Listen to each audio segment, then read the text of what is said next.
Հայաստանի արտաքին պարտքը Փաշինյանի կառավարման ընթացքում կրկնապատկվել է։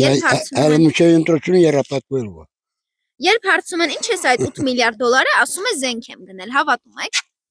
Դե որ աշկավուց չեն տեսա, ինչ հավատամ։ Աշկավուց պիտի տեսնես, որ հավատաս։ Ոչ։ Ինչու՞։ Որովհետև ինքը փոշատ է սիրում։ Փաշինյանը փոշատ է սիրում։ Ես չեմ հավատում։ Կարող է որ շատ քիչ զենքի տված լինեն։ Դե լավ է թե 8 միլիարդ դոլարը տվել են զենք։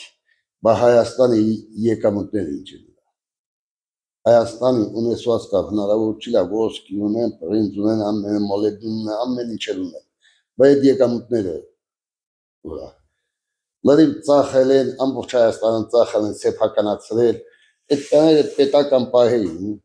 աշխատացնել։ Հայաստանում չէր կարում ոսկու հանքը կամ մոլեբդինի հանքը շահագործել։ Պետականացրել են, լրիվ իրանք վերցրել, ժողովուրդը ասում մի թվայր հայել չունի։ Աշկը տենա մեր։ Մեր աչքը տենա որ զենք հարը, թող այնքան զինեն մեր բանակը, մեր սահմանները ամուր լինի։ Ոչ մի ոչ կրակոց լինի, ոչ մի հատ բան լինի։ Այդքանը։ Ոչ մի բան չեմ հավատում։ Չէ։ Ինչի՞ չեք հավատում։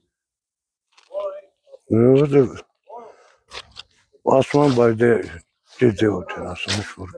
Ոչ, Ինչու՞։ որ զենք հարածնել այդ պարտություն չէինք գրի մենք։